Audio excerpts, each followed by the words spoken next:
Oke.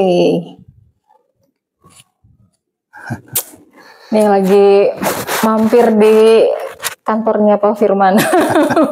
Ya. Kantor apa Pak? IPRC ya? Ya, kantor Indonesian Politics Research and Consulting. Ya, Indonesian Politics Research and Consulting. Ya. IPRC. Ya. Kalau pengen main boleh ya ke sini ya? Ya, teman-teman yang butuh berdiskusi. Itu. Diskusinya agak berat kalau di IPRC. Pak Firman Manan. Luar biasa. Kenalin dulu dong, Pak. Ya, selamat pagi. Nama saya Firman Manan. Saya sehari-hari mengajar di Departemen Ilmu Politik Universitas Padjadjaran. Juga selain itu bersama teman-teman di sini sebagai peneliti di Indonesian Politics Research and Consulting. Ternyata dosen politik. Obrolannya kalau sama Pak dosen politik nggak jauh-jauh dari soal politik juga. Gitu. Ya tergantung yang diobrolkan. Jadi bisa ngobrolin apa aja ya. Bisa. Oke. By the way, selamat nih Pak Firman, kita dapat presiden baru ya. Iya, alhamdulillah. Dan transisinya mulus, nah itu yang penting. Wah ini nih, udah apa-apa langsung ngomongin transisi. Jadi kalau Pak Firman bilang transisi pemerintahan sebelum Pak Jokowi menuju ke Pak Prabowo mulus, memang apa indikatornya? Dibilang mulus itu apa? Paling tidak kalau kita membandingkan ya dengan sebelum-sebelumnya, kita kan punya pengalaman pola di mana presiden outgoing itu ya yang selesai masa jabatan dengan presiden yang terpilih itu bahkan kadang-kala hubungannya seakan-akan menjadi tidak baik. Contohnya dulu almarhum Presiden Abdurrahman Wahid, karena memang proses lengsernya juga memang tidak mulus lah ya. Nah kemudian kan beberapa waktu sempat hubungannya kurang baik dengan presiden pelanjutnya, Presiden Megawati, walaupun kemudian akhirnya menjadi baik. Demikian juga kita ingat Presiden SBY dulu, begitu selesai Presiden Megawati berganti dengan Presiden SBY, maka kemudian kelihatan ada relasi yang kurang baik lah ya secara komunikasi. Bahkan kita ingat Presiden Megawati tidak hadir di pelantikan Presiden SBY. Nah, kemarin kita melihat bahwa segalanya berlangsung mulus, bahkan kita ingat sebelum pelantikan itu 2 kali ada acara makan malam dan makan siang ya, antara outgoing Presiden Jokowi dengan Presiden terpilih Presiden Prabowo. Itu kan juga menunjukkan bahwa proses transisi berjalan baik, karena memang salah satu prasyarat negara yang demokratis itu adalah transisi kekuasaannya berlangsung secara damai, secara baik. Damai itu nggak ada friksi-friksi yang sifatnya baik politikal maupun kekuasaan lah ya, begitu ya. Betul. Ya termasuk dari sisi komunikasi, karena bagaimanapun kan presiden itu kan simbol negara juga sebetulnya. Artinya kan mereka juga memberikan tauladan kepada kita sebagai rakyat. Kalau kemudian proses transisinya berlangsung mulus, komunikasinya berlangsung baik, itu juga akan membuat ketenangan di tingkat akar rumput. Bukan karena yang wakilnya dari anak presiden sebelumnya ya? Ya tentu itu juga jadi bagian penting bagaimanapun ya. Iya. Itu menambah mulus. Apapun prosesnya gitu maksudnya. Apapun prosesnya. Atau ya itu kan bagian memang justru membuat bagaimana pemerintah sekarang dan pemerintah yang dulu itu ada benang merahnya, dan benang merahnya sangat tegas ya, karena ada wakil presiden terpilih Mas Gibran yang merupakan putra dari Pak Jokowi. Saya sebenarnya pengen bahas soal bentukan kabinetnya, tapi nanti dulu deh ya. Kalau kita masih lihat prosesi pas pelantikan deh, waktu Pak Prabowo dan juga Mas Gibran akhirnya dilantik, dikukuhkan di estafet kepemimpinan nasional. Secara porsi di DPR kan memang paling besar PDIP ya. Gitu. Gerindra ada di peringkat ketiga. Nah, apakah memang ini nanti akhirnya juga akan mempengaruhi mulus tidaknya jalannya pemerintahan Pak Prabowo ke depan? Ya, memang karena kita menganut sistem presidensial, tapi juga sekaligus multipartai, maka kemudian dukungan dari parlemen atau DPR itu kan penting bagi presiden, karena dia pasti punya agenda-agenda kebijakan yang harus dibuat regulasinya dalam bentuk undang-undang, dan itu kan harus disetujui oleh DPR, dan DPR-nya harus mayoritas. Sebetulnya kalau kita bicara mayoritas DPR, hari ini mayoritas DPR sudah menyatakan dukungan kepada presiden terpilih sebetulnya. Termasuk PDIP? Ya kalau yang secara formal ya, kalau saja kita menghitungnya secara formal, yang tidak menyatakan bergabung dengan pemerintah itu kan hanya PDIP sebetulnya. Ya hanya. Dan kalau kita hitung kursi itu PDIP itu kan sekitar 19%, ya. Sehingga 81% kekuatan di DPR itu sudah menyatakan dukungan kepada presiden terpilih, kepada Presiden Prabowo. Nah, tetapi memang yang menarik kan ini DPR, ketua DPR-nya adalah dari partai yang belum lah ya menyatakan dukungan secara formal kepada pemerintah, gitu ya. Tetapi kan lagi-lagi kalau kita bicara DPR itu kan kolektif kolegial. Jadi ketua DPR itu, makanya kalau di Amerika Serikat atau di Inggris disebutnya Speaker of the House, gitu, ketua DPR itu, gitu ya. Karena bukan pimpinan, bukan pemimpin DPR. Jadi speaker gitu ya, karena posisinya itu kemudian adalah setara sebetulnya semua anggota DPR ya. Mereka memimpin, mengkoordinasikan, makanya juga kan ada wakil-wakil dari partai-partai yang lain. Nah itu pertama. Jadi memang tidak berarti kalau kemudian PDIP menjadi ketua DPR, dalam hal ini Mbak Puan Maharani sebagai ketua DPR, maka kemudian DPR-nya akan berbeda dengan presiden. Karena tadi secara mayoritas bahkan kekuatannya pun sudah mendukung pada presiden. Lalu yang kedua, kalau kita lihat juga tahun-tahun terakhir dari PDIP juga tidak lagi menunjukkan posisi yang sangat berseberangan sebetulnya dengan pemerintahan hari ini, ya pemerintahan yang terpilih hari ini. Jadi bahkan tadinya kan kita sempat mendengar sebetulnya akan ada pertemuan antara Presiden Prabowo dengan Ibu Megawati. Tapi belum terjadi lah ya. Satu dan lain hal. Tapi kan kita melihat ada semacam juga upaya untuk membuat bahwa ya tadi bisa saja dalam isu-isu tertentu menjadi berbeda, tetapi bukan membuat itu pemerintahan menjadi tidak stabil, menjadi tidak efektif.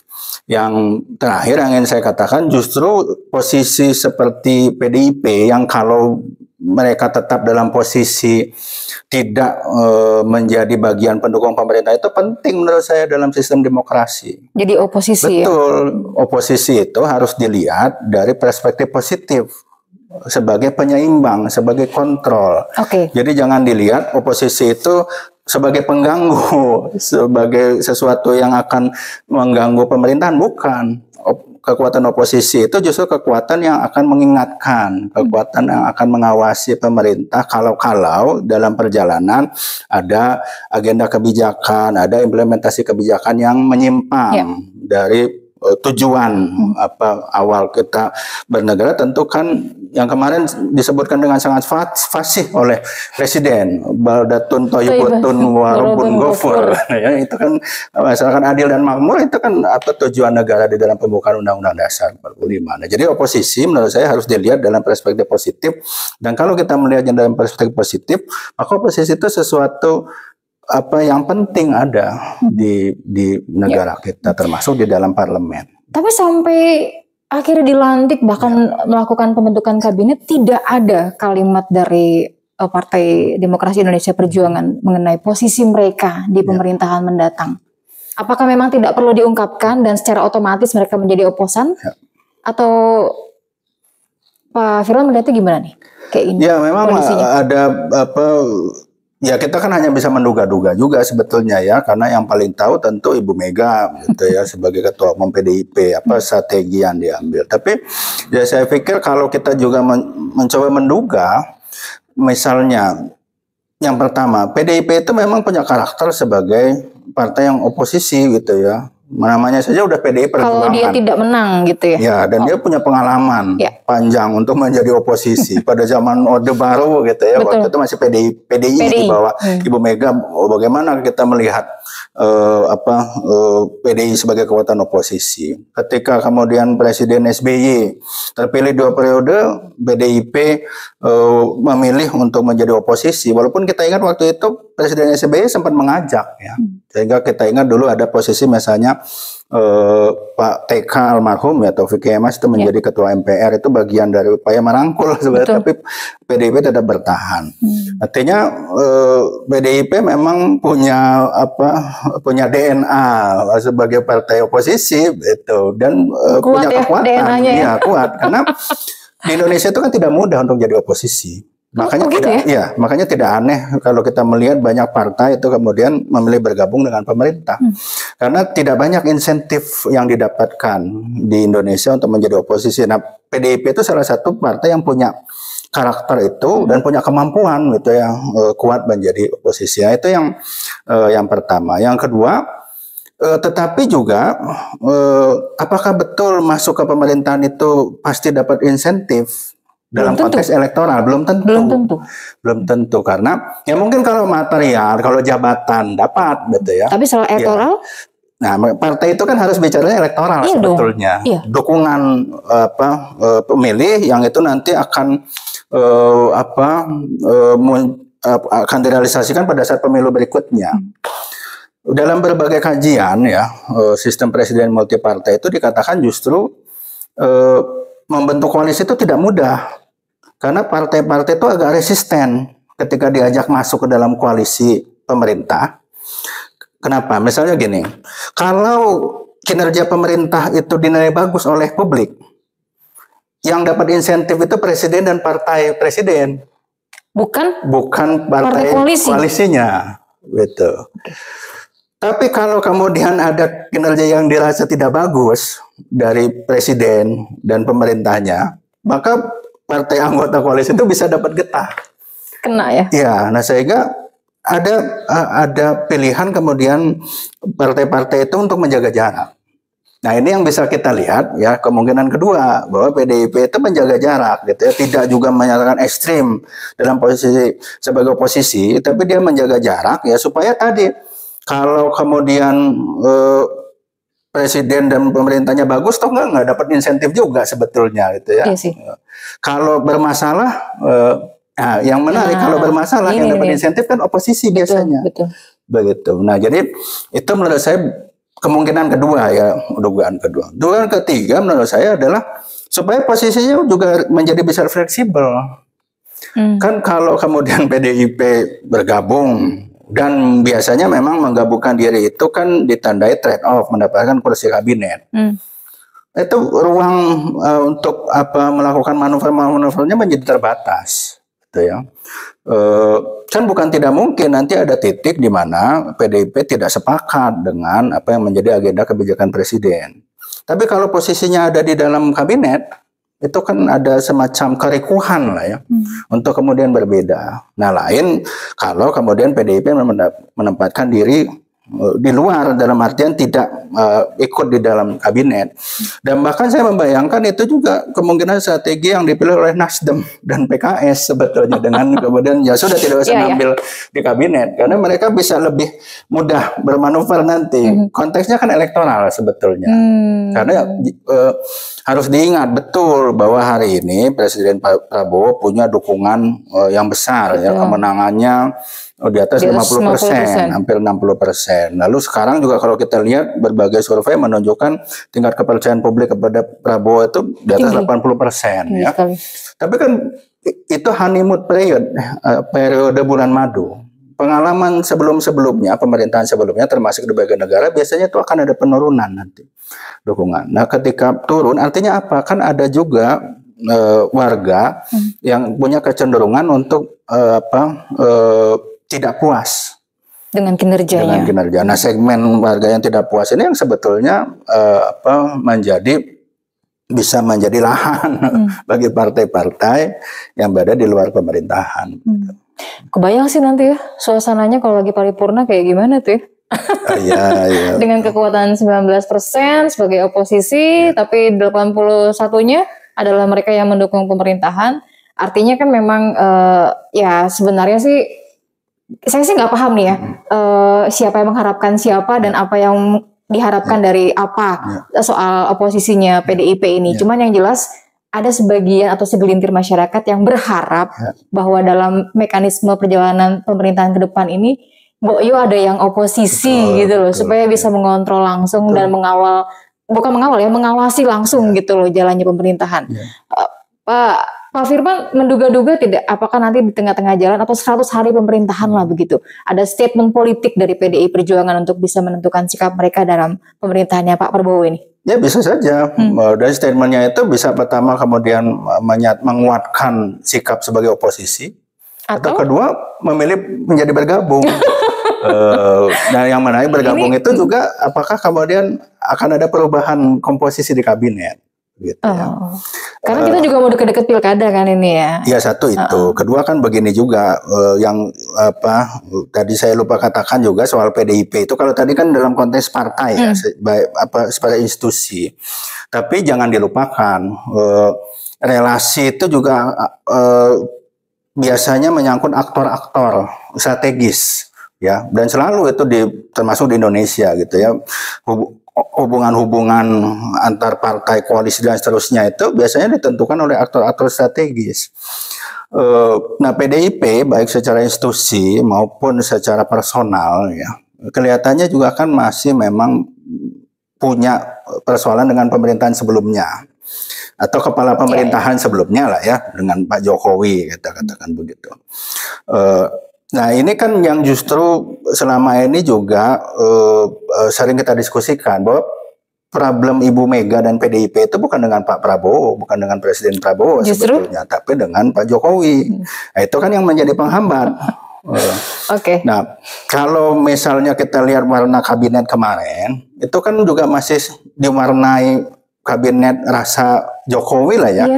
Dengan saya ada 17 menteri itu yang kemudian menteri Presiden Jokowi, menteri Pak Jokowi yang kemudian juga hari ini dilantik ya, akan dilantik gitu. Jadi itu pertama gitu ya, ada kemudian juga ini kok masih kayak meneruskan Pak Jokowi ya, ada hambatan psikologis itu kalau saya melihat. Nah, itu kemudian bisa berubah kalau Presiden Prabowo itu nanti mulai menunjukkan bahwa ya kalau agenda kebijakannya keberlanjutan, continuity oke ya, tapi bahwa kemudian mulai bergeser bahwa ini saya bukan lagi orangnya Pak Jokowi loh. Kan kalau kemarin-kemarin beberapa kali Presiden Prabowo itu mengatakan kami timnya Jokowi gitu ya. Nah harusnya sekarang kan sebagai presiden tidak lagi begitu. Sudah melepaskan itu. Bahwa semua yang bekerja sekarang itu timnya Prabowo. Nah ketika warna tim Prabowo itu semakin terlihat, ya bukan tidak mungkin sebetulnya PDIP itu juga melakukan perubahan sikap politik. Saya menyimak penuh pidato Pak Prabowo saat dilantik, mungkin Pak Firman juga ya mengamati itu ya. Dan memang terkesan narasinya banyak kata-kata kita, itu sering banget disebutkan, dan kata harus menarasikan bahwa memang ngajak banget mereka yang bahkan tidak memilih untuk ikut bergabung, melanjutkan program-program yang memang sudah dilakukan di pemerintahan 2 periode sebelumnya begitu. Kira-kira dibaca apa ya sama teman-teman PDIP dari beberapa narasinya Pak Prabowo di pidato kemarin? Ya kalau itu sebagai ajakan untuk melakukan rekonsiliasi, menurut saya sesuatu yang baik, dan itu selalu dilakukan. Misalnya Presiden Amerika Serikat terpilih itu ya, pada saat pidato penerimaan kemenangan itu selalu juga mengatakan bahwa sekarang pemilu sudah selesai, kita bersatu bekerja bersama-sama. Jadi pesan rekonsiliatif sebetulnya. Ya memang harus begitu kan, supaya selesai pemilu jangan kemudian masih terpecah-pecah. Apalagi kita kan punya pengalaman 2014, 2019 seperti itu, pemilunya sudah selesai, kita masih ribut di akar rumput. Jadi kalau itu positif menurut saya, suatu pesan yang justru memang harus disampaikan oleh Pak Prabowo sebagai presiden, bahwa dia sekarang Presiden Republik Indonesia, mari kemudian kita semua bersatu, bergabung bersama-sama. Nah cuma yang kedua, dalam perspektif demokrasi yang tadi juga kita sudah diskusikan, dalam perspektif demokrasi itu membangun negara itu bukan berarti semua harus bergabung ke dalam pemerintahan. Jadi ada fungsi-fungsi bahwa ada fungsi yang di dalam pemerintahan bekerja begitu ya. Tapi ada juga fungsi-fungsi yang bisa dilakukan dengan melakukan kontrol, sebetulnya melakukan pengawasan, melakukan pengimbangan. Ya. Jadi jangan dianggap oposisi yang melakukan kontrol, yang melakukan pengembangan itu mengganggu pembangunan. Nah ini menurut saya perspektif yang kemudian juga kalau ada perspektif seperti itu ya harus diubah. Nah sehingga ya kalau saya mencoba memaknai pesan Pak Prabowo seperti itu gitu ya, bahwa pesannya rekonsiliatif tetapi jangan kemudian menganggap bergabung itu ya semua harus di sini. Kalau ada yang di luar, nah berarti ini mengganggu. Nah itu yang harus jangan sampai terjadi menurut saya. Dan seharusnya Presiden Prabowo kan juga menyatakan dalam pidato itu kita harus cari demokrasi, model demokrasi yang demokrasi Indonesia kan gitu ya. Demokrasi yang damai, demokrasi yang tidak ribut, menjatuhkan, bagus, gitu, menjatuhkan. Itu saya sepakat bahwa memang kita harus mencari format demokrasi yang sesuai dengan konteks sosial, politik, budaya kita, ya nggak bisa mengimpor demokrasi Barat. Saya sepakat itu, tetapi hati-hati juga sebetulnya karena kita punya pengalaman. Itu dalam studi itu misalnya disebut demokrasi yang ditambahkan gitu ya istilahnya. Nah demokrasi yang kemudian ada penambahan istilah itu kadang-kadang justru tergelincir menjadi tidak demokratis. Contohnya dulu Orde Lama ada yang disebut demokrasi terpimpin. Oh iya. Demokrasi namanya. Tapi ada ditambahkan terpimpin. Ternyata tidak demokratis yang berjalan, betul ya. Sama juga di zaman Orde Baru ada demokrasi ditambahkan Pancasila, demokrasi Pancasila. Akhirnya yang terbentuk ya pemerintahan yang justru tidak demokratis juga Orde Baru gitu ya. 30 tahun berjalan sehingga akhirnya kan ada reformasi gitu. Di ujungnya. Ya di ujungnya. Nah, jadi memaknai demokrasi yang dengan akar Indonesia itu juga kembali tadi gitu ya. Jangan justru tergelincir menjadi tidak demokratis ketika semua pihak harus bergabung. Kan sama zaman Presiden Soekarno kan begitu dulu gitu ya. Ini Nasakom ya, semua kekuatan boleh bergabung. Tapi problemnya ketika tidak ada kelompok kekuatan yang justru mengawasi, melakukan pengimbangan, itu bisa jadi problem. Apalagi, nah ini lagi-lagi kan pesan Presiden Prabowo kemarin juga sangat tegas. Masih ada kebocoran soal korupsi. Nah hal-hal begitu itu betul ya bisa jadi problem justru ketika tidak ada pengawasan dan pengimbangan dari luar. Ya terjadi praktek kolusi, terjadi praktek koruptif karena lagi-lagi itu sinyal sebenarnya. Iya, jadi ya itu tadi kalau saya memaknai kalau begitu ya Presiden Prabowo satu sisi dia ingin ada rekonsiliasi sudahlah gitu ya kita bersatu semua sebagai kerja bareng yuk gitu ya. Tapi dalam posisinya tadi gitu ya jangan tidak harus semua masuk gitu. Dan tidak harus semuanya dikritik gitu ya. Oh iya betul. Ya masa udah bagus dikritik juga kan. Betul ya. Itu kayaknya keterlaluan. Itu yang disebut juga dengan oposisi yang loyal, kan ada istilah loyal opposition. Loyal opposition itu oposisi dalam konteksnya ya konstruktif, membangun bangsa, membangun negara, betul. Semoga sinyal-sinyal semacam ini ditangkap jelas ya, sama teman-teman khususnya PDIP yang memang belum menyatakan dirinya untuk bergabung. Nah, selanjutnya nih, Pak Firman, di pidato kemarin juga saya ngelihat sisi komunikasi beliau yang luar biasa ya. Ya terlepas dari apapun yang orang lain katakan mengenai normatif lah, namanya juga baru dilantik, pasti pidatonya bagus-bagus gitu ya. Yang penting kita lihat dulu nanti kerjanya 100 hari kayak gimana gitu, minimal 100 hari pertama dia memimpin tuh kayak gimana gitu loh. Cuman yang saya agak tertegun ya, agak lama saya tertegun itu beliau bisa menghafal luar biasa. Apakah memang karena kerja beliau sebelumnya sebagai Menhan memang berkutat di bidang keamanan antar sesama negara gitu ya, menghafal di luar kepala nama-nama kepala negara yang hadir itu tanpa teks loh Pak Firman. Pak Firman melihat ada sesuatu yang berbeda tidak sih dengan pemerintahan presiden kita yang sekarang dari sisi komunikasi? Ya tentu Ini kita melihat berbeda itu karena membandingkan kan begitu. Dan tentu pasti kita membandingkan dengan Pak Jokowi. Ya. Itu sangat berbeda ya. Kita tahu di tengah berbagai kelebihan dari Pak Jokowi, salah satu yang menjadi titik lemahnya kan dalam konteks public speaking. Harus diakui itu. Dan makanya kemarin kemudian kita melihat ini sesuatu yang berbeda gitu ya. Presiden kita yang baru ini kelihatannya punya kemampuan public speaking yang bagus juga ya, termasuk tadi betul ya soal kemampuan menghafal. Tapi kalau saya sih tidak terlalu terkejut ya, karena melihat latar belakang beliau. Ya gitu itu dia, maksud saya itu tadi. Ya dengan background intelektual yang dia miliki, gitu ya, kita tahu beliau ini seorang pembaca, gitu ya, yang dan biasanya orang banyak baca itu ya ingatannya bagus, gitu. Lalu ya itu karena juga kan banyak melakukan hubungan-hubungan bilateral dan multilateral ya, kembali sebelumnya tanpa harus merendahkan presiden sebelumnya ya. Tapi kalau kita melihat Pak Jokowi kan relatif tidak terlalu banyak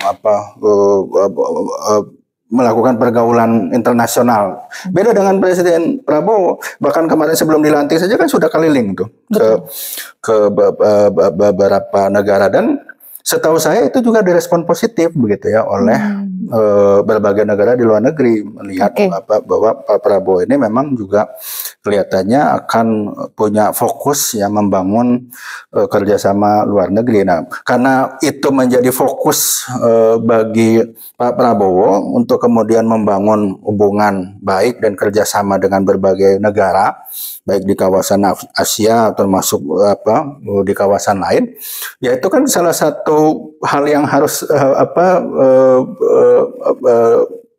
dia punyai, menghafal sekian banyak nama-nama banyak itu. Loh kemarin makanya saya sih tidak terkejut ya.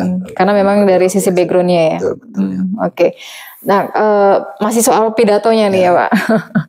Menurut Pak Firman dengan pidato yang begitu lugas tanpa AIUEO gitu ya, bahkan runut sih kalau menurut saya. Ya meskipun ada beberapa sektor atau segmen yang tidak disentuh karena mungkin keterbatasan waktu juga dalam berpidato. Namanya pidato masa semuanya harus diungkap, itu namanya bukan pidato ya. Panjang sebetulnya. Betul sekali. Masyarakat khususnya mereka yang sebagai pemilih psikologis, apakah menyambut itu dengan respon yang positif atau bagaimana? Dan bagaimana dengan mereka yang tidak memilih? Apakah juga akan ada keterlibatan secara emosional, akan ada perubahan gitu? Wah, ini bagus sih pidatonya gitu. Gimana Pak Firman melihat para pemilih ini? Ya itu kan memang impresi awal ya. Karena itu kan pertama kalinya presiden. Tapi good ya impresi pertama ya. Good ya. Yang saya katakan impresi awal yang sebetulnya kelihatannya positif sebetulnya. Sentimen saya tidak melihat ada sentimen negatif ya yang muncul dari pidato Presiden Prabowo. Minimal kita lihat di media sosial lah ya, kan media sosial biasanya lebih kritis ya, tapi biasanya nggak ada. Adem ya. Tidak ada untuk presiden ya. Untuk presiden tidak muncul sentimen negatif. Jadi itu modal awal menurut saya, betul ya. Baik ya, tadi justru pesan juga rekonsiliatif itu juga mungkin ditangkap ya, baik para pemilih maupun yang tidak memilih. Apalagi kemarin juga kan ada Mas Anies ya, dan itu juga menurut saya itu kan simbol penting juga sebetulnya, message ya. Ya itulah, karena kita itu kan bagaimanapun harus diakui sebagian masyarakat kita itu masih relasinya patron klien ya. Melihat pemimpin itu sebagai patron. Kalau pemimpin itu memberikan tauladan yang baik, maka kemudian di tingkat akar rumput juga akan menjadi tenang. Nah kemarin menurut saya itu juga bagian dari pesan rekonsiliatif ketika kemudian Presiden Prabowo menyapa Mas Anies, lalu setelah selesai mereka berjabat tangan, sempat ngobrol sebentar. Dengan kelihatan yang sangat akrab. Mimiknya juga bagus gitu ya. Itu pesan yang sangat baik. Bahkan Pak Prabowo juga menyapa Mas Ganjar Pranowo Mahfud ya, walaupun nggak hadir. Tidak hadir. Itu kan bentuk juga pesan. Ya itu yang pertama. Yang kedua ya betul, memang pidato kemarin itu kan beliau mengatakan misalnya soal pemimpin itu harus bekerja untuk rakyat. Itu kan pesan yang baik menurut saya begitu. Jadi jangan bekerja untuk kepentingan sendiri. Gitu. Nah, Tetapi kan yang akan ditunggu oleh publik selanjutnya adalah actionnya seperti apa. Jadi pidato itu pidato yang baik gitu ya, dia apakah berbanding lurus nanti dengan actionnya. Nah itu yang ditunggu, yang memang akan ditunggu sebetulnya oleh publik. Nah, biasanya itu yang kita sebut periode bulan madu itu. Nah kalau di berbagai negara itu biasanya kan 100 hari. Nah 100 hari itu orang kemudian atau publik akan melihat apa perubahan atau kinerja baik yang dilakukan selama 100 hari. Nah itu yang menurut saya akan menentukan, dan salah satu kunci pentingnya adalah kabinet. Nah ini yang mau kita bahas nih. Tapi sebelum ke kabinet nih, saya mau ngobrolin ya yang jadi pasangannya Pak Prabowo nih ya. Apakah akan ada tantangan tersendiri di pemerintahan ini ketika ya kita tahu ya sampai sekarang juga masih bergulir ya mengenai Pak Wakil Presiden ini ya, isu-isunya, terus isunya masih terus berjalan gitu. Akan jadi ganjalan nggak sih? Akan jadi gangguan nggak sih Pak?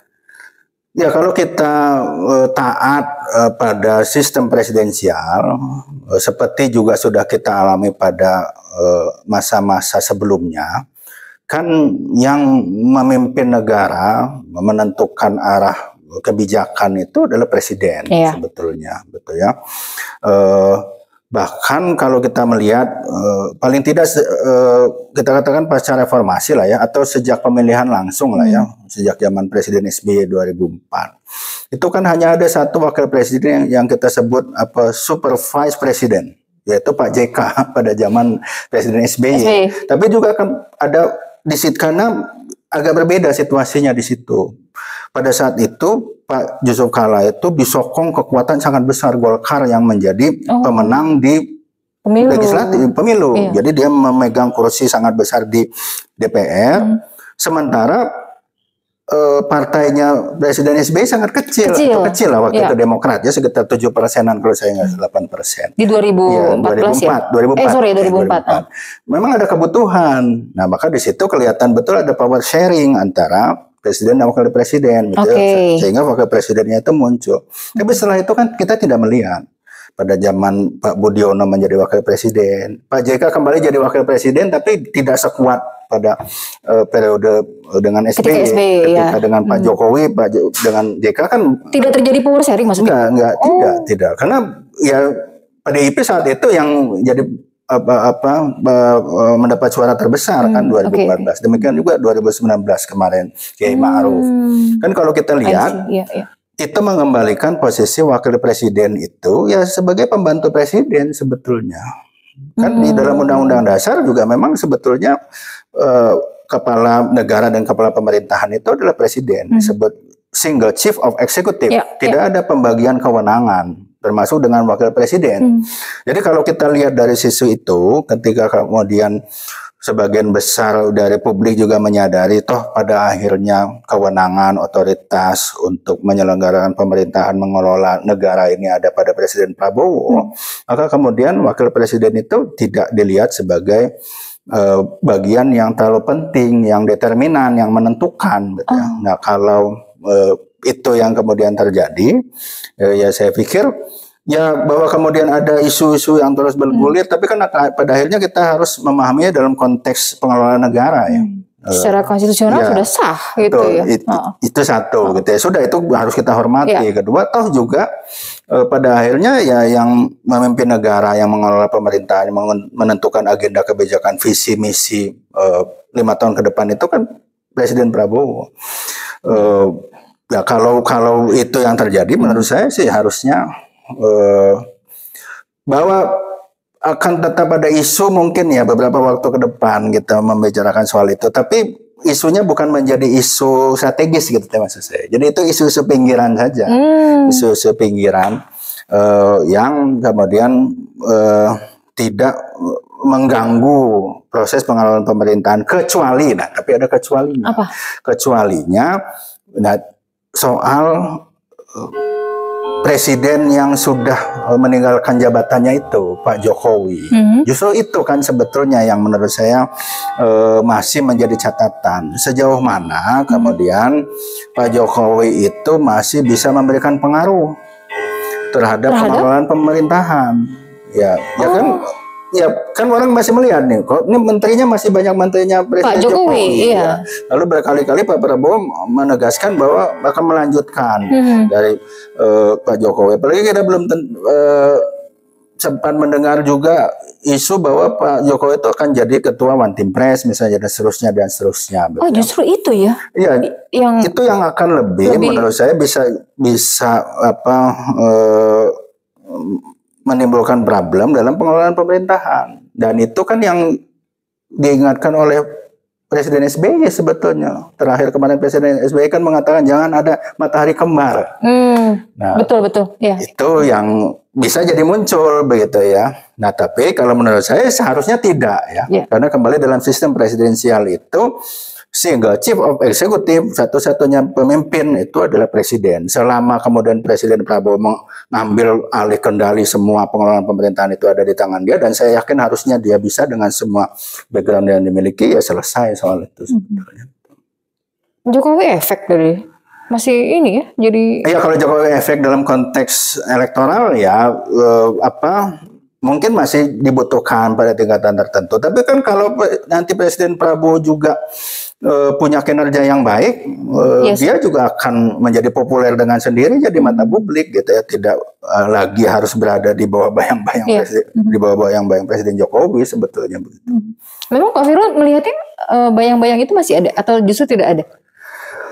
Ya, indikasinya Pak, 2 periode loh. Iya, satu itu 2 periode. Kemudian kedua ditarik ke kabinetnya loh Presiden kita yang sekarang ini. Ya, kedua kan orang juga mengatakan kan salah satu variabel kemenangan Presiden Prabowo nggak bisa dilepaskan dari Pak Jokowi. Bahkan bahasanya cawe-cawenya Pak Jokowi kan begitu ya. Lalu ketiga ada Mas Gibran di situ. Iya. Keempat 17 menteri masih masuk lagi ke kabinet Pak Prabowo. Jadi rasa Jokowinya masih ada bagaimanapun, dan itu ya wajar kan gini. Politik itu kan juga soal opini ya. Jadi tidak selalu kita bicara soal fakta. Kalau kita bicara politik ini kan soal persepsi, soal opini. Apakah persepsi, apakah opini bahwa Pak Jokowi itu masih memberikan pengaruh terhadap pemerintahan Pak Prabowo? Ada, iya, betul tadi ya dari hal-hal itu tadi. Nah, nanti bagaimana kemudian persepsi opini itu bisa berubah yang menentukan Pak Prabowo sebetulnya, gitu ya. Pak Prabowo yang akan menentukan. Gitu. Tapi Pak Firman menilainya wajar ya kalau masih ada 17 orangnya Pak Jokowi ada di kabinetnya Pak Prabowo ya? Menilainya wajar atau gimana? Atau memang kayaknya udah gak ada orang lagi deh, atau dengan tadi ya kan ini keberlanjutan biar cepet gitu loh kerjanya, karena kalau diganti lagi nanti makin lama lagi memahaminya gitu, gimana? Ya bisa itu satu alasan, yang salah satu alasan yang logis ya memang itu ya, karena bagaimanapun bicara agenda keberlanjutan. Kalau kita lihat sama di berbagai negara juga, kalau isunya continuity, sebetulnya kan agenda kebijakan tidak banyak berubah. Nah, ketika agenda kebijakan tidak banyak berubah, ya salah satunya ditentukan oleh portfolio di kabinet, kan juga tidak dilakukan perubahan yang ekstrim. Nah, kedua ya menurut saya, tapi nggak bisa disalahkan ya kalau kemudian ada pandangan ya memang Presiden Jokowi juga masih terlibat dalam proses penentuan nama-nama yang masuk kabinet, gitu ya. Contohnya begini. Mundurnya Pak Budi Gunawan ya sebelum. Ya bisa satu itu indikasi. Maksud saya begini, kan kejadian ya, bukan kejadian apa ya maksudnya. Upaya membangun kabinet sebelum Presiden dilantik itu rasanya cuma terjadi sekarang, Pak Prabowo. Kalau kita ingat dulu, ratusan orang ke Kertanegara. Kalau kita ingat dulu itu kan Pak SBY ya, Presiden SBY, Presiden Jokowi dilantik dulu. Baru setelah itu gitu ya ada kita dipanggil ke istana ya. Kita sebut dulu apa Cikeas idol apa itu pada dipanggil ke Cikeas Cikeas gitu ya. Sama kan polanya kan polanya mirip tapi waktunya. Nah, ini kan yang menarik. Kenapa sih waktunya dilakukan sebelum pelantikan, dan bahkan pasti kan TNI juga sudah dapat tuh apa list ya, sebelum Presiden dilantik kita sudah tahu nih siapa saja yang jadi menteri dan wakil menteri. Nah, dari situ kan bagaimanapun terlihat Dan kemudian ada proses bahkan show ya di depan publik, bertemu makan malam makan siang dengan Presiden Jokowi. Saya pikir itu juga bagian membicarakan ya. Jadi bahwa ada masukan dari Presiden Jokowi terhadap kabinet yang membuat warna kabinet itu masih ada rasa Jokowinya, ya nggak bisa dihilangkan gitu ya. Oh, rasanya masih ada gitu ya. Oke. Balik sedikit, berarti karena memang tidak ada power sharing antara Pak Presiden dengan Pak Wakil Presiden kita. Jadi nanti yang terlihat ya memang secara fungsional saja Wapres menjadi pembantu Presiden di pemerintahan 5 tahun gitu ya. Ya, karena saya nggak membayangkan, misalnya kalau bisa nggak seperti Pak JK, ya susah kan, Mas Gibran nggak punya partai. Kan salah satu yang bisa PDIP ya? ya kan kalaupun memang masih punya KTP PDIP, tapi kan sudah nggak bisa lagi menggerakkan PDIP kalau mau kita ngomong kan begitu. Betul. Saya kan begitu. Pak JK kenapa kemudian ada power sharing? Karena dia bisa menggerakkan kader-kader Golkar di DPR. Senior Golkar juga dia. Ketua umum kan waktu itu begitu, langsung jadi ketua umum kan begitu menjadi wakil presiden. Nah, Mas Gibran ini tidak punya kekuatan untuk kepentingan Pak Prabowo itu kan mendapatkan dukungan di parlemen, gitu. Sekarang dia sudah mendapatkan dukungan di parlemen, gitu ya. Bahkan dengan ini kan sebagian besar ketua umum masuk juga jadi menteri nih. Ada Pak Zulhas, ada Pak Bahlil, ada Pak Anies Mata, ada siapa lagi? Muhaimin gitu ya. Hampir semua yang nggak masuk itu kan cuma ketua umum PSI, karena nggak mungkin lah ya. Ketua umum Nasdem gitu ya, ketua umum PKS, presiden PKS, dan PDIP. Yang lain kan semuanya masuk kan, Golkar, ya Gerindra karena Pak Prabowo ketua umum, tapi kan kader Gerindra juga ada 6 ya. Saya itu ada sekitar 6 kader. Kalau keseluruhan dengan Wamen kan ada 11 ya. Jadi sama sebetulnya Golkar dan Gerindra 11, cuma kalau menterinya lebih banyak Golkar. Nah, ini menarik juga, Golkar kalau nggak salah 8 kan ya, 8 menteri. Ini menarik loh, tidak punya partai politik ya, Wapres ya. Betul.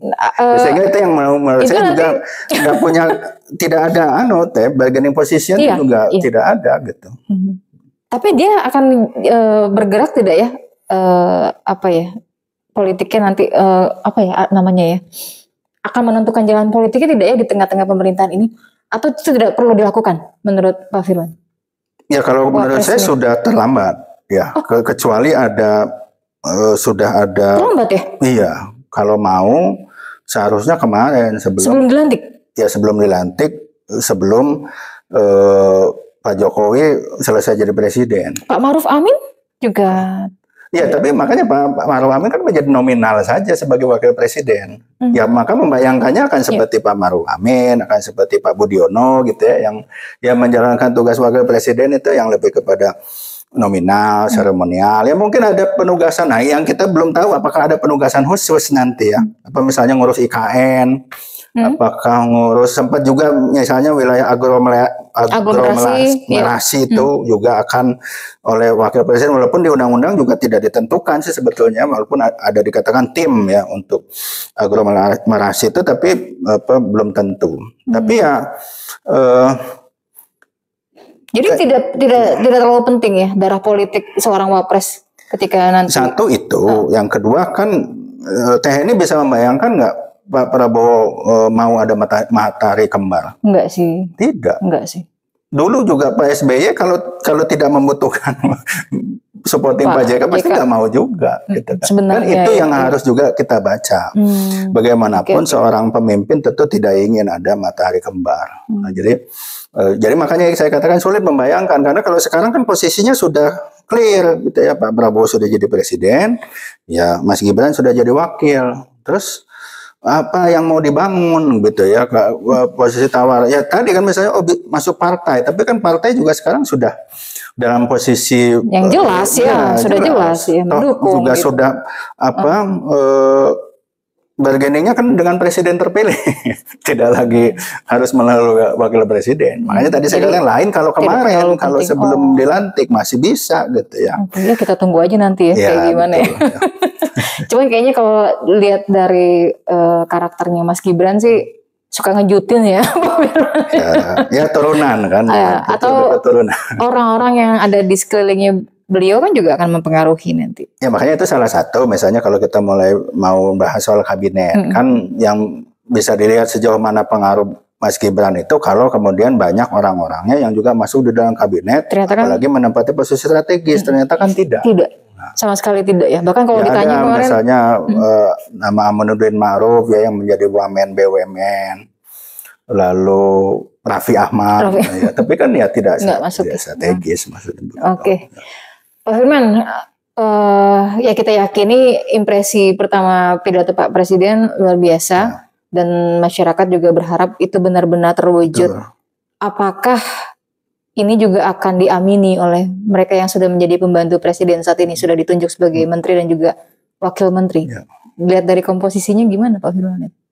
Ya, jadi ya ini juga menarik gitu ya kalau kita mau lihat kabinet itu satu ya. Nah itu pasti yang menjadi 109 ya orang ya 109 dari orang. Kabinet.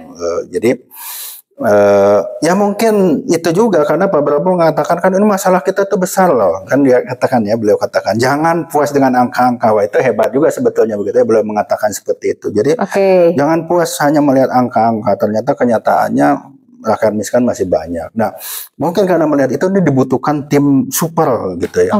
Tim super yang besar dengan persepsi bahwa menyelesaikan masalah yang luar biasa banyak itu ya harus juga dengan banyak kepala. Ya, bisa juga begitu gitu ya. Akan tetapi kan kalau kita lihat pengelolaan negara modern hari ini, tren di berbagai negara kalau kita membandingkan justru menyelesaikan kompleksitas masalah itu dengan struktur yang ramping sebetulnya. Seharusnya. Ya, idealnya lah ya. Ya saya nggak mau mengatakan seharusnya kan. Bisa akan menggurui nanti lah gitu ya. Trennya gitu ya. Kalau kita lihat di berbagai negara itu dengan struktur yang ramping. Kenapa struktur ramping itu penting? Pertama dia bisa melakukan percepatan gitu ya. Kedua beradaptasi karena tantangan dunia modern ini kan dua sebetulnya. Satu perubahan cepat gitu ya. Kedua ketidakpastian. Nah itu kan kalau dengan struktur yang gemuk itu suka susah gitu. Nah sehingga ini yang kemudian memang agak dikritik kelihatannya begitu ya dengan struktur yang besar itu. Apakah dia akan mampu gitu ya menyelesaikan mengkonsolidasikan ini semua ya. Ya itu kembali jawabannya tentu Pak Prabowo harusnya sudah punya formula ya untuk kemudian bagaimana menggerakkan struktur yang gemuk ini untuk kemudian bisa bergerak cepat menyelesaikan berbagai agenda kebijakan. Yang kedua, ini kan kabinet yang kalau saya itu mengatakan ini kabinet rekonsiliatif dalam konteks dia mengajak juga pihak-pihak yang sebetulnya berseberangan gitu ya dengan presiden sebelumnya. Sebenarnya partai-partai yang tadinya berseberangan kan kemudian bergabung gitu ya. Lalu juga kabinet akomodatif begitu ya. Dia mengakomodasi berbagai spektrum sebetulnya.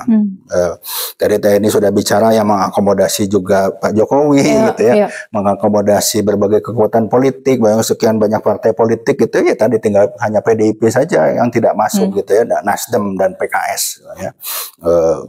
Lalu kemudian spektrumnya itu luar biasa gitu ya, profesional masuk gitu ya, partai politik masuk, artis masuk, seniman masuk, pendakwah masuk gitu ya. Jadi dengan spektrum yang luar biasa. Lalu kemudian yang menarik juga misalnya ada kementerian itu terdiri dari sekian banyak wamen. Ya. Jadi tantangannya menurut saya adalah konsolidasi internal dan eksternal justru sebetulnya. Internal itu bagaimana kemudian ini ada satu menteri ada yang wamennya 3 begitu ya. Lalu juga latar belakangnya berbeda-beda. Gitu. Bagaimana kemudian dia bisa bergerak gitu ya. Dengan cepat begitu di masing-masing portfolio. Kedua, ketika justru sudah bicara teamworknya di yang lebih luas dalam kabinet itu sendiri, gitu ya. Masalah kemiskinan contohnya gitu ya, yang ditekankan oleh presiden. Itu kan tidak hanya kerjaan satu kementerian. Melibatkan ada kementerian perekonomian di sana juga gitu, macam-macam gitu, kemudian desa di situ juga, kemudian transmigrasi, pangan dan sebagainya gitu ya. Itu dengan berbagai kementerian. Bagaimana kemudian mengkonsolidasikan itu? Ya kuncinya memang kemudian bisa bertahap, misalnya Menko-nya gitu ya punya peran di sana. Tapi juga seringkali kan Menko itu juga tidak terlalu powerful gitu ya. Karena Menko itu kan bukan juga membawahi sebetulnya ya, dia mengkoordinasikan. Jadi tidak ada istilah menteri di bawah Menko itu jadi bawahannya sehingga bisa diatur-atur. Atau bahkan mereka bisa marah nanti kan, ya, kan sama-sama menteri, kenapa ngatur? Atau ya langsung ditarik kepada presiden. Jadi memang kuncinya pada akhirnya tetap pada presiden ya, untuk kemudian mengarahkan. Dan saya melihat kabinet ini juga justru akan betul-betul dievaluasi secara berkala oleh presiden. Harus. Ya harus betul. Dan kalau kemudian kinerjanya di beberapa kementerian misalnya underperform, ya itu kan kemudian presiden punya kewenangan untuk segera melakukan pergantian. Nah itu tidak bisa tidak dilakukan. Artinya bahwa ini di awal sebagai kabinet yang akomodatif gitu ya, yang pelangi gitu ya, mengakomodasi berbagai kepentingan, berbagai perwakilan ya. Tapi ke depan harus semakin profesional. Orang-orang yang kemudian tidak bisa bekerja begitu ya dalam yang diinginkan oleh presiden, ya kemudian harus ditinggalkan. Iya. Tapi nampaknya memang untuk beberapa kementerian nih Pak Firman yang kita lihat ya, kayak Kementerian Hukum yang dibagi jadi 3 luar biasa. Di satu sisi mungkin orang melihatnya agak risih ya, kok ngapain sih dibagi-bagi 3? Toh nanti yang mengambil keputusan ya menterinya gitu, bukan Menko-nya yang di bawah Menteri Hukum itu gitu. Untuk apa gitu? Tapi yang saya lihat gini, hukum, kemudian keuangan gitu, dan ekonomi, ini kan 3 kementerian yang krusial karena memang juga tugasnya nggak ringan, ini berat banget gitu. Kalau menurut saya sih ini sangat relevan kalau memang dibagi-bagi gitu. Coba gimana Pak Firman melihat ini sebagai satu sisi, kayaknya ini harus dipotong deh. Artinya gini loh Pak, saya gimana ya ngebahasain sederhananya ya. Kenapa sih Pak Prabowo milih dari 3 kementerian ini ya, orang-orang yang punya kedekatan secara emosional gitu ya dengan Pak Prabowo? Apakah memang itu cara dia supaya bisa menuntaskan lebih mudah masalah-masalah di 3 sektor tadi gitu? Atau gimana? Atau memang ya kan waktu di kabinet Pak Jokowi juga saya kerjanya sama mereka, anggaran pertahanan juga mulus karena memang ada kedekatan dengan Bu Sri Mulyani gitu loh, dan ya hal-hal lain lah gitu, salah satunya itu. Gimana Pak? Ya mungkin itu juga salah satu karakter presiden kita sekarang ya Pak Prabowo, artinya chemistry itu menjadi penting. Kaget nggak Pak Yusril ada di? Enggak, kalau saya tidak kaget ya. Karena kedekatan ya? Kedekatan, termasuk kenapa kemudian Mayor Teddy menjadi sekretaris kabinet itu ramai banget ya? Ya artinya ini kan orang yang betul-betul dipercaya begitu. Artinya kan kalau saya melihat ya ada karakter begitu. Pak Prabowo itu ingin bekerja didampingi oleh orang-orang yang kemudian dia nyaman juga ya? Nyaman, dia sudah percaya. Nah sehingga wajar gitu ya tadi penempatan pada posisi-posisi strategis orang-orang yang memang dia sudah tahu lah paling tidak ya. Kan kayak orang-orang baru itu kan ditempatinnya di Menteri Pariwisata gitu ya, kebudayaan. Ya itu kalau untuk yang sisi krusial tuh kayaknya kok itu lagi. Gitu. Kalau saya melihat sih itu gitu ya. Karena profil Pak Prabowo balik lagi gitu ya. Kelihatannya memang loyalitas. Nah ini juga background militer ya mungkin ya, background militer itu pengaruh ya? Ya karena buat militer loyalitas komando ya, sistem komando ya. Dan loyalitas itu kan penting. Loyalitas itu terbangun kan karena kedekatan. Jadi nggak bisa kemudian orang itu yang dari jauh entah siapa belum kenal nggak ada yang tiba-tiba menjadi bisa diandalkan untuk loyal. Ya mudah-mudahan itu jadi sesuatu yang positif ya. Bahwa kemudian presidennya juga percaya, lalu kemudian orang-orangnya itu juga kemudian yang dipercaya memang karena sudah punya kedekatan, sudah paham, sudah punya chemistry. Ya harapannya sih seperti itu. Hitungannya Pak Budi Gunawan ini PDIP bukan? Kalau saya sih nggak melihat Pak Budi Gunawan sebagai PDIP, tapi Pak Budi Gunawan itu sebagai orang yang memang punya kedekatan khusus dengan Ibu Ketua Umum Megawati. PDIP, Ibu Megawati, dan bahwa dengan demikian Pak BG itu bisa menjalankan peran komunikasi gitu ya, jadi messenger gitu ya antara Ibu Mega dengan Pak Prabowo. Hitungannya tapi bukan PDIP ya?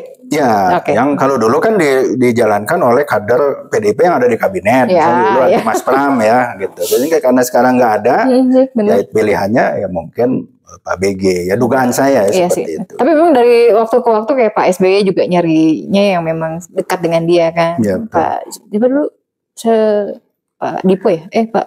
Ya kalau untuk Sudisrilahi, Pak Sudisrilahi kayak gitu. Yang memang dipilihnya yang kayak gitu. Oke. Ya, semoga kabinet gemuk ini tidak susah lari. Ya, mudah-mudahan lah. Tapi di satu sisi tadi positifnya, komunikasinya jadi lebih mudah, lebih lancar gitu, lebih gampang gitu ya. Oke. Harapan Pak Firman nih di akhir sesi kita, Pak, terhadap pemerintahan Pak Prabowo dan juga Mas Gibran 5 tahun ke depan. Apa yang perlu yang belum pernah dilakukan Pak Jokowi yang juga harus dilakukan Pak Prabowo? Nah ini menarik kalau catatannya dibandingkan dengan Pak Jokowi kemarin ya. Jadi kita punya catatan, punya concern dua hal pemerintahan Pak Jokowi kemarin terutama di periode terakhir. Satu soal demokrasi yang kemudian mengalami penurunan, itu diakui lah ya. Berbagai lembaga dunia juga indeks demokrasi kita turun gitu ya. Dan ukuran-ukuran itu jelas lah ya, terlihat begitu ada penurunan demokrasi, hak-hak sipil begitu, termasuk pemilu kita kemarin juga punya catatan-catatan. Buruk ya? Ya, betul. Lalu yang kedua soal penanganan korupsi.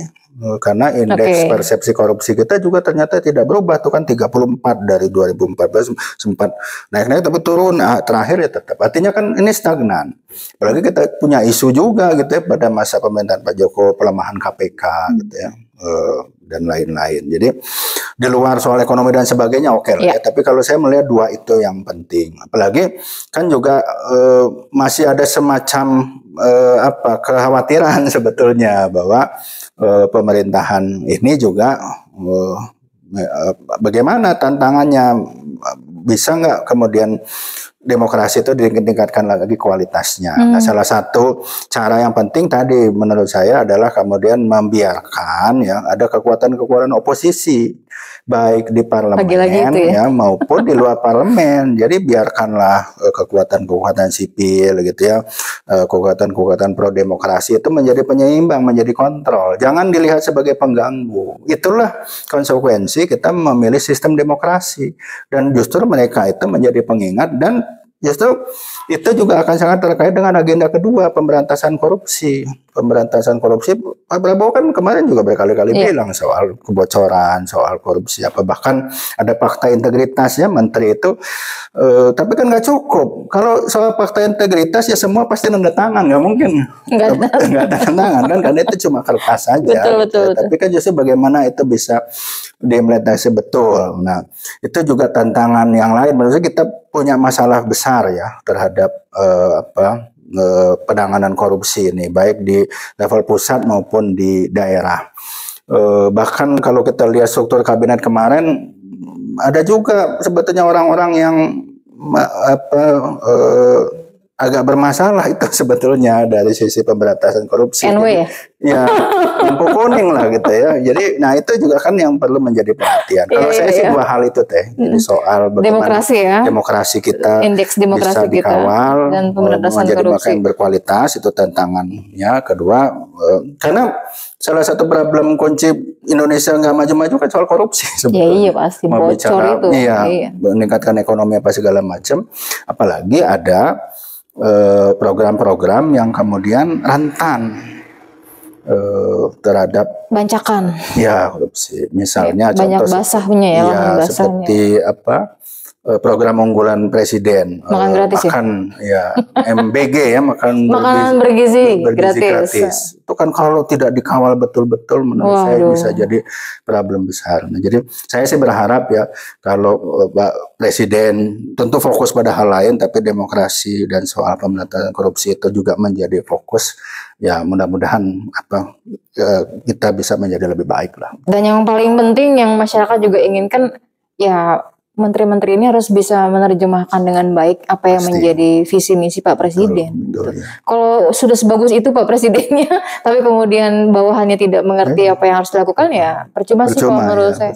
Anggarannya habis-habis juga gitu ya Pak Firman. Oke. Ya semoga demokrasi kita indeksnya naik. Amin, insyaallah. Korupsinya nggak ada lagi gitu ya, meskipun ya mungkin ada nepotisme dikit lah. Nggak disinggung soalnya sama Pak Firman soal kolusi dan nepotisme. Tapi ya semoga bisa lebih baik ke depannya. Pak Firman, terima kasih banyak obrolannya. Semoga sehat selalu dan tetap semangat ya Pak ya. Tetap semangat. Optimis Indonesia semakin maju lah. Amin amin. Terima kasih teman-teman.